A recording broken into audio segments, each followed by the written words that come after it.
корбони гӯштингирӣ ин навбат дар ноҳияи Муминобод қарор гирифт. Барои баланд бардоштани рӯҳияи паҳлавонон ва қадршиносии онҳо дар майдони гӯштингирӣ масъулини мусобиқа имсол низ шароити хубро фароҳам оварда буданд. Ташкилкунандагон ба хотири эҳтиром ба заҳматҳои варзишгарон ва барои ғолибон тӯҳфаҳои арзишмандро пешбинӣ намуданд. аз ҷумла 2 адад шоҳҷоиза автомошинаҳои сабукрав буд.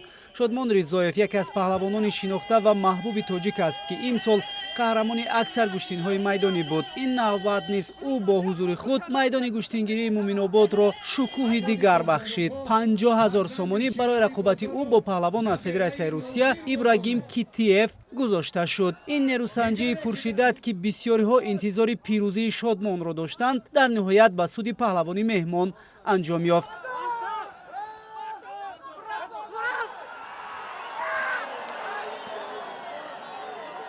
баъди он ки рақобат бо дастболо шудани гӯштингири рус анҷом ёфт, фазои майдон боз ҳам ҳассостар гардид. ҳисси ифтихор ва ғайрати варзишӣ дар дили паҳлавонони маҳаллӣ боло гирифта.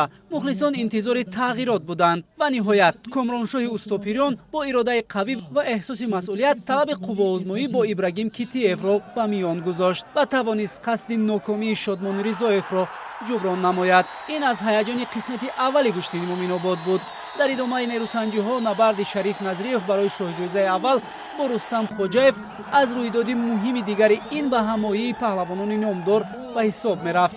партофти зебои Шариф дар майдон боис гардид, ки калиди автомобил дар ҳузури ҳазорон мухлис ба дасташ супорида шавад. барои шоҳҷоизаи дуюм бошад, Муҳаммадраҳим Сарахонов бо паҳлавони номдори ноҳияи Муминобод Ёқубҷон даст ба гиребон гардид.